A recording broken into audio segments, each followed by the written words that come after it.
Olá, queridos, eu sou o pastor Álvaro Cruz, pastor do Ministério Fronteira, aqui na Barra da Tijuca, no Rio de Janeiro.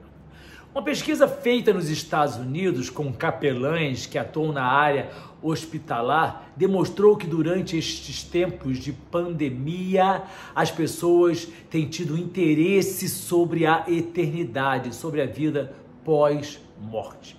Até aqueles que não acreditavam numa vida pós-morte começaram a se questionar a respeito, porque a iminência da morte nos faz refletir a respeito de toda esta situação. O fato é, queridos, que nós, a despeito de sabermos que a morte é uma realidade na vida de todos, nós nunca pensamos muito a respeito dela. Ninguém fica pensando, eu vou morrer amanhã, ou o tempo inteiro refletindo quanto tempo será que eu tenho de vida, será que eu vou viver, será que não?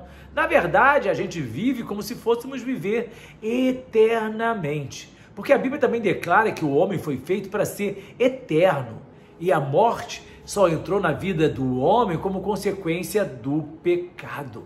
E é por isso que o homem tem dentro do seu coração este sentimento de eternidade, de achar que vai viver para sempre, mesmo sabendo que a morte é certa a partir do momento em que nós nascemos. No livro de Eclesiastes, no capítulo 3, versículo 11, está escrito assim: Ele fez tudo apropriado a seu tempo, também pôs no coração do homem um anseio pela eternidade. Mesmo assim, este não consegue compreender inteiramente o que Deus fez. O fato, queridos, é que a partir do momento que nós nascemos, nós realmente nos tornamos eternos. O nosso corpo, quando a gente morre, ele vai virar pó. Mas a nossa alma, essa é eterna. E a nossa vida comum, ela está aqui para nós decidirmos aonde nós queremos que a nossa alma, ou seja, a nossa verdadeira essência, passe a eternidade.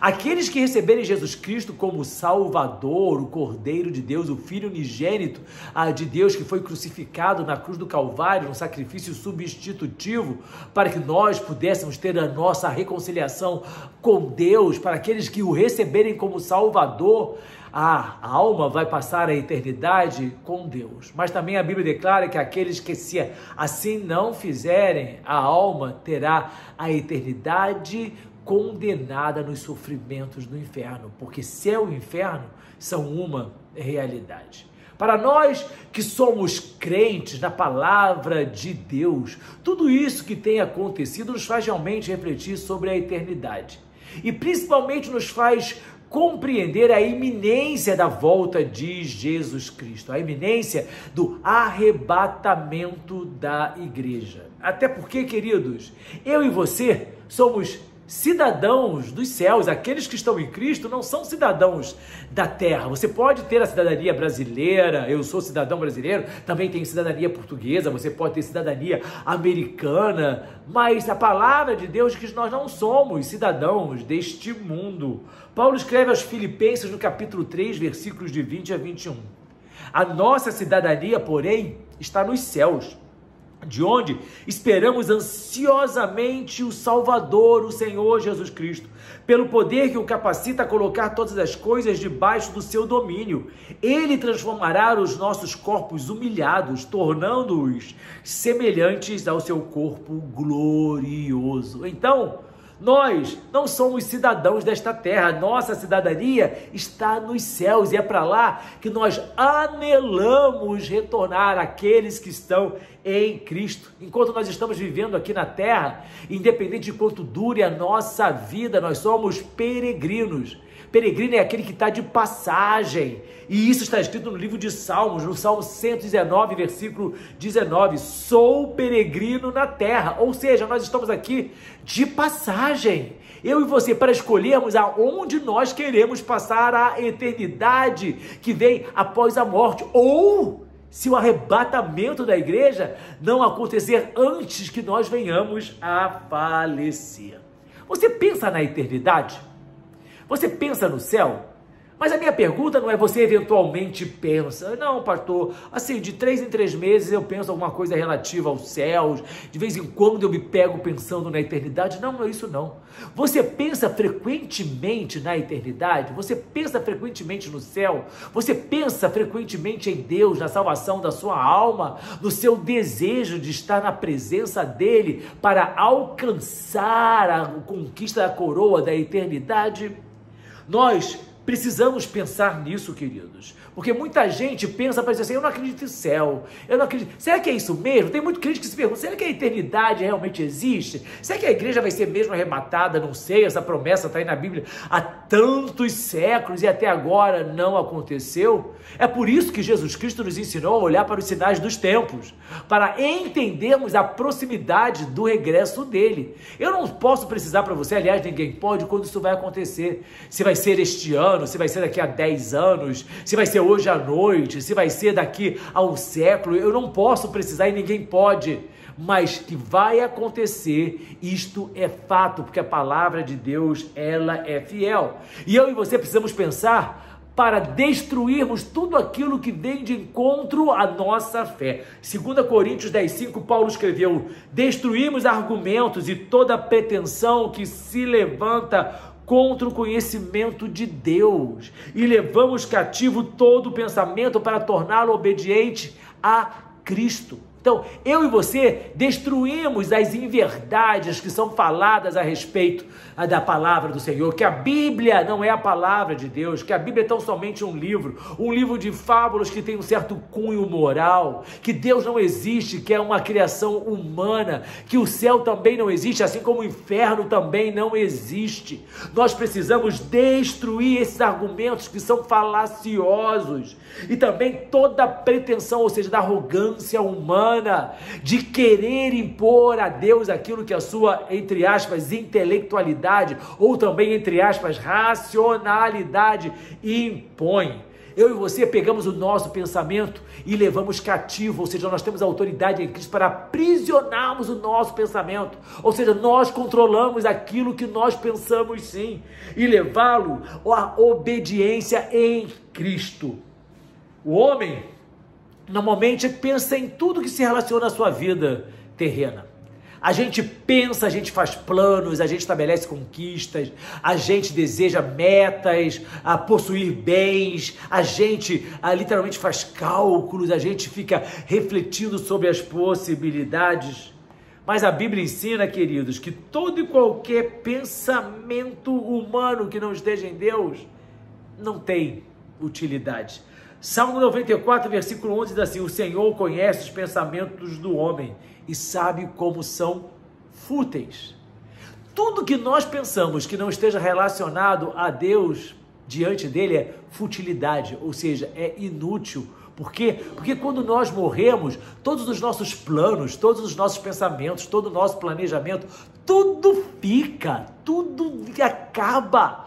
O nosso corpo vira pó. Ninguém leva consigo bens conquistados, ninguém leva consigo títulos, até porque, queridos, a humanidade continua evoluindo e o nosso nome vai ficando sendo esquecido. Por isso que é inútil o nosso pensamento humano. Mas a Bíblia diz que nós precisamos ter o céu em nossas mentes e os nossos corações colocados também na eternidade para que nós possamos chegar lá. Colossenses capítulo 3, versículo 2 está escrito assim, mantenham o pensamento nas coisas do alto e não nas coisas terrenas. Nós devemos manter o pensamento voltado para Deus. O nosso pensamento precisa estar colocado no céu, na eternidade, em Cristo Jesus. As coisas terrenas são efêmeras, são passageiras. Em Hebreus capítulo 3, versículo 1 também está escrito, portanto, santos irmãos, participantes do chamado celestial, fixem os seus pensamentos em Jesus, apóstolo e sumo sacerdote que confessamos. Lá em Colossenses, Paulo nos alerta, mantenha o pensamento, ou seja, não é você pensar de vez em quando, é manter, é um estado de perenidade, é um estado perpétuo, mantenha. E agora no livro de Hebreus nós somos convidados a fixar os nossos pensamentos em Jesus Cristo. Fixar, Ele é o objetivo, Ele é aquilo que nós queremos pensar, que nós desejamos. Algo que está fixo não oscila, algo que está fixo não varia. E o convite é para que nós fixemos os nossos pensamentos em Jesus. Aí, em 2 Coríntios 4:18, nós também somos convidados a fixar o nosso olho. Assim, fixemos os olhos naquilo, não naquilo que se vê, mas no que não se vê. Pois o que se vê é transitório, mas o que não se vê é eterno. Aquilo que eu vejo, queridos, aquilo que é humano, aquilo que é passageiro, é transitório. Os meus bens, a minha importância, a minha vida, a beleza de alguns, a fama de outros, tudo isso é transitório. Não coloque seus olhos nisso. A Bíblia declara que eu e você devemos colocar os nossos olhos naquilo que não se vê na eternidade. Você não vê Deus, mas o nosso olhar está fixado nele. Você não vê o céu, mas o nosso olhar está fixado nele. Por quê? Porque aquilo que não se vê é eterno. Jesus, queridos, vai voltar e vai nos levar com Ele para os céus. Ele prometeu que voltaria.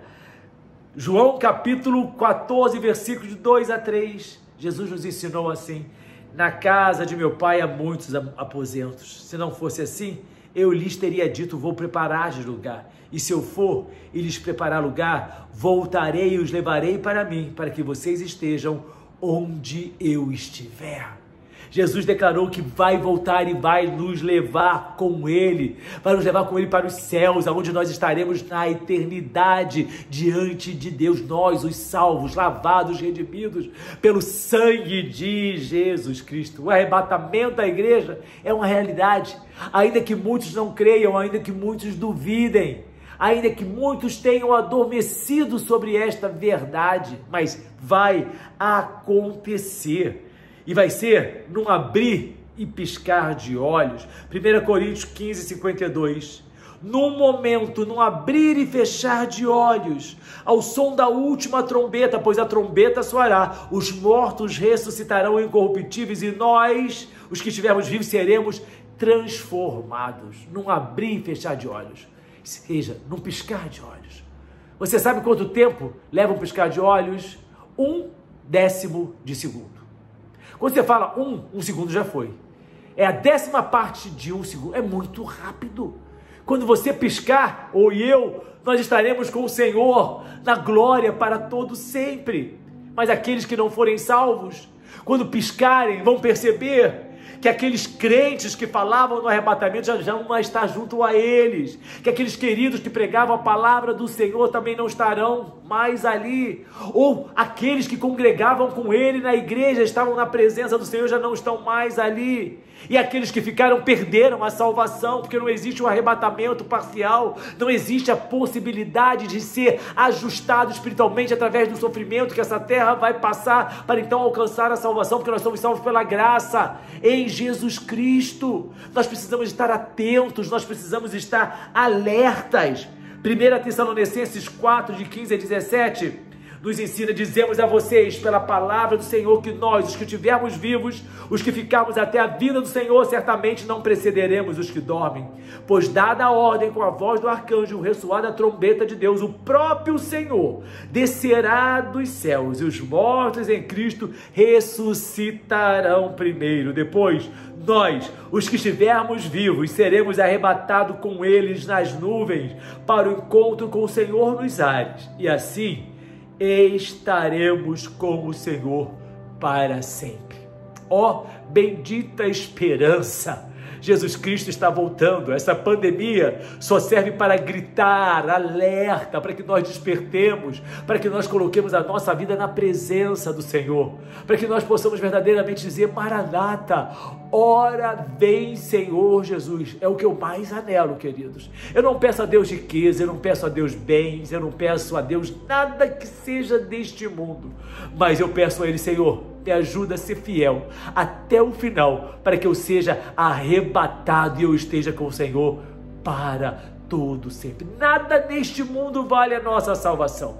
Nada neste mundo é mais importante, querido, que nós estarmos a nossa eternidade com Deus através de Jesus Cristo. Guarde Guarde a sua vida na presença do Senhor. Guarde a sua fé em Jesus Cristo, porque Ele está voltando. E você e eu podemos dizer em coro: Maranata, Maranata, ora vem, Senhor Jesus. Deus abençoe você. Se você quiser saber mais sobre nós, visite nosso site, ministeriofronteira.com. Nos encontre nas redes sociais ou faça parte dos nossos cultos, todas as quintas e domingos. Que Deus te abençoe.